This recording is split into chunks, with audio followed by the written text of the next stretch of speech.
Hi everyone, my name is Sharna Langlais. I am a Reiki master, intuitive healer, certified coach, herbalist, and aromatherapist, and I am here to share with you this week's energetic week in review. So this is a time in which we talk about the energies that we've experienced in this last week, in particular the energies that I notice as an energy healer that are happening for my clients, for my friends, for my colleagues, and for all of us around the world. And then I want to share with you all a few tools, tips, and ways to work with some of those energies.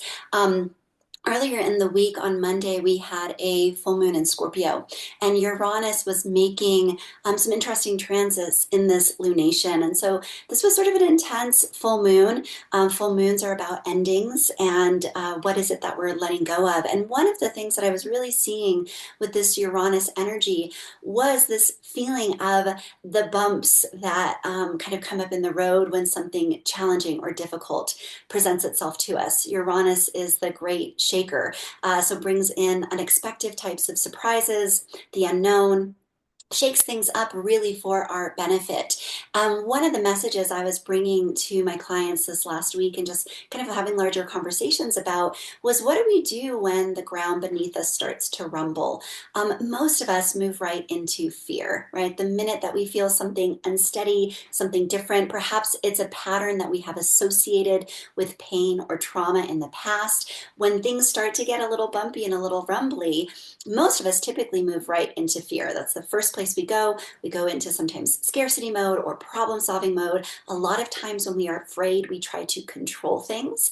And one of the offerings that I would give for you, not just this last week, but also when the change or unexpected comes into your life, is how can you perhaps adopt a feeling of excitement, right? We might initially go into that fear place, and then the recognition is, well, what would happen if instead I simply go, wow, this could be a really fun adventure. What if this could be exciting and illuminating? What if the change that's trying to come in is positive and good change? This is not coming from a place of bypassing.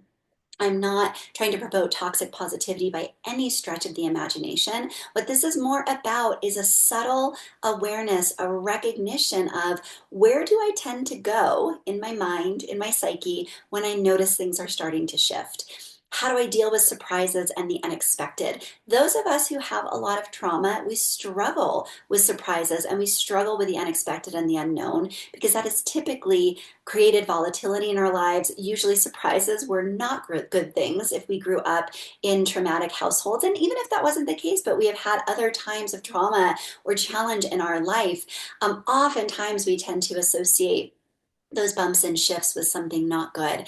This is a really active, beautiful time for us to change that perspective and see if it's possible to get curious about what could it be to see this as an adventure. What if something really wonderful happens instead of something really terrible? That immediately allows us to move into the second theme that I want to talk about from this week and the energies of this week is an energy of surrender. We talk about this a lot in energy circles. We talk this a lot in personal growth when we are changing again from one frequency to another, when we are up leveling or upgrading, even just going through processes where we're doing a lot of healing work. We are best served to move into still point, to move into neutral, which we also think of as the surrender or the flow state. When we start moving into trying to control what's happening, we immediately gum up and mess up the gears in the car and the machine, right? When we can simply allow ourselves to take a step back, my favorite thing is to do absolutely nothing at all. I might be having minor freakouts in my system and my psyche, but I try to take a step back and instead go, let me see what is happening around me. Let me let this situation unfold a little bit more because typically when things are chaotic and changing, it's everything is up in the air. We're moving from an old vibrational pattern into a new one, but we don't yet know what that new pattern is. And if we try to jump in when everything's still reorganizing itself, we're just going to actually create more chaos, right? And it's going to take longer for that new pattern to emerge. So where is it possible to engage in a state of neutral, engage in a state of flow? Again, for those that have a lot of trauma, this can be really difficult to do. So my favorite tool to work with this is to work with the energy of play or to work with the energy of creativity. I know for myself, when I get really anxious, not doing anything at all is the last thing that is accessible for me most of the time. Sometimes I can try to practice some meditation or some gentle breathing exercises, but if I'm really spun up, and anxious, that energy wants to go somewhere. One of my favorite ways to engage this energy is doing something creative that gets us out of the left side of the brain, which wants to control and dictate, that it gets us out of logic and reason and structure. It moves us into the right side of the brain, which really more of our healing happens in that right side, that intuitive side, that creative side. So this could include pulling out an adult coloring book. It could mean going around taking some photos. It could simply mean looking at some really beautiful pictures, something inspiring. Lately, I've been really loving to look at architecture. So anything that mucks you into that more creative flow space.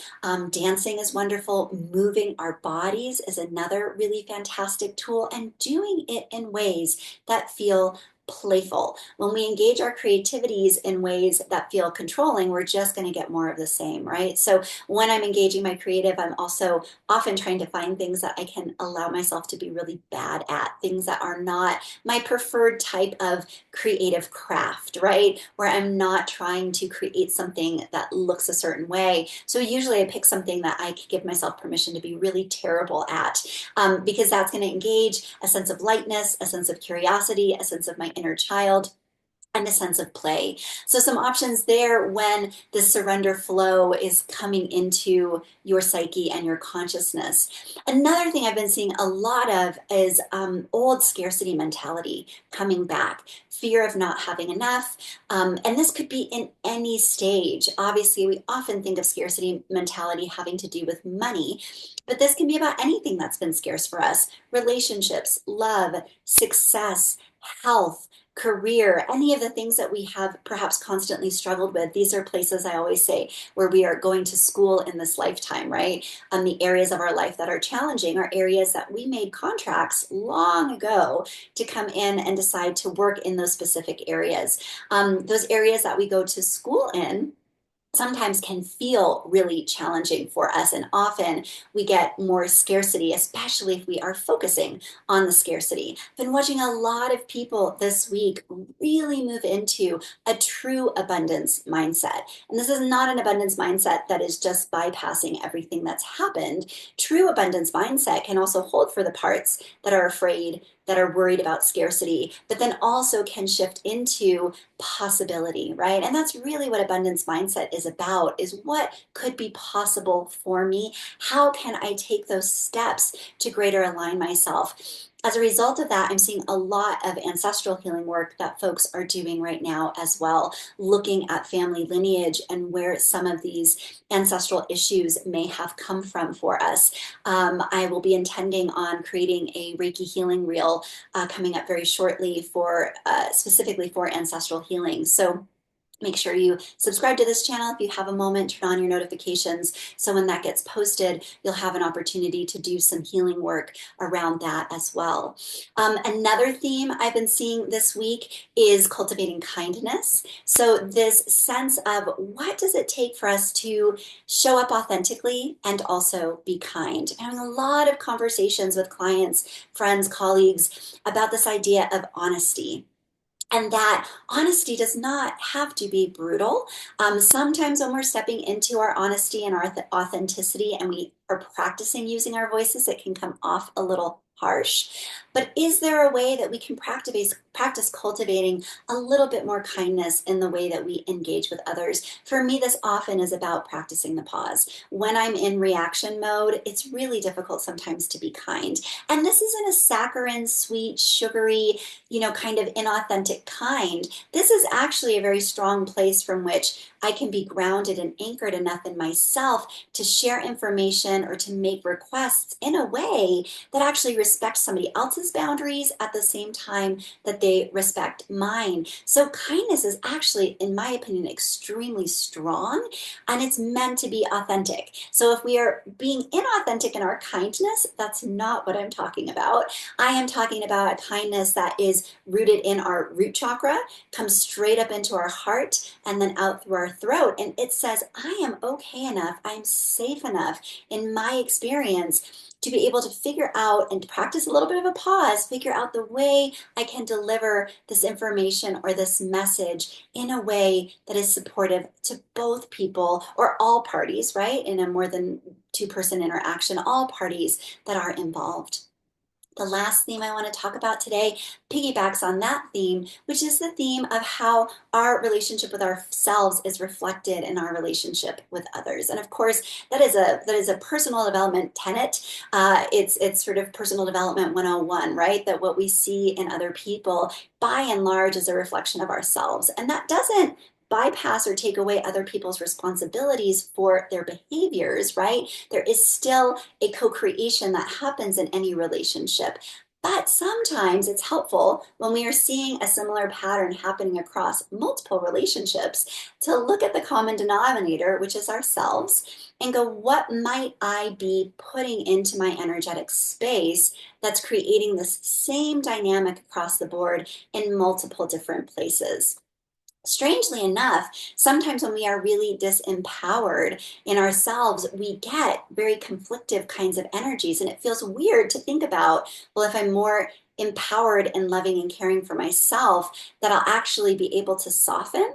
And that is what I've found over the years, that there's a softness that comes again out of that strength that occurs from solar plexus chakra energy here we're talking about, right? Where my boundaries are strong, I'm able to shift and change how I relate to other people, not necessarily to reverse engineer an experience, right? But really so that we can work on growing and learning and reflecting on that relationship with ourselves. So as much as we may be getting a same pattern out there externally, the question might be, do I do this to myself as well? These exact same things that people are saying to me, is that a narrative that I might have in my head, or these actions that people are reflecting back at me? Perhaps these are actions that I am also engaging with in myself. And then we can work on shifting that from the inside out. Sometimes it is challenging to change relationship patterns and dynamics. A lot of times when one person shifts, the dynamics change, and it may not allow for that relationship to continue and carry on.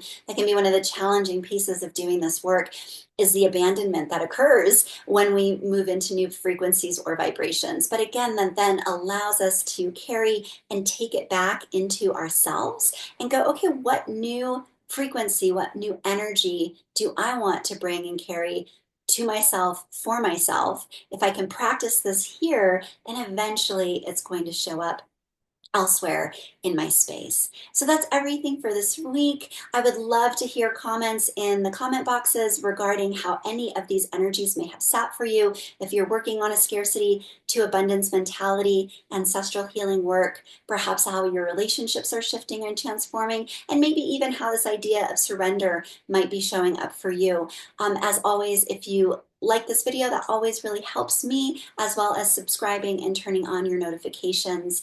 I will be dropping a new Reiki healing video on Sunday, which will be a no talking Reiki healing video with just music recorded, and sending vibrational energy for healing and peace to everybody who watches the video. So thanks again for joining me here, sending you all so much love and brightest blessings.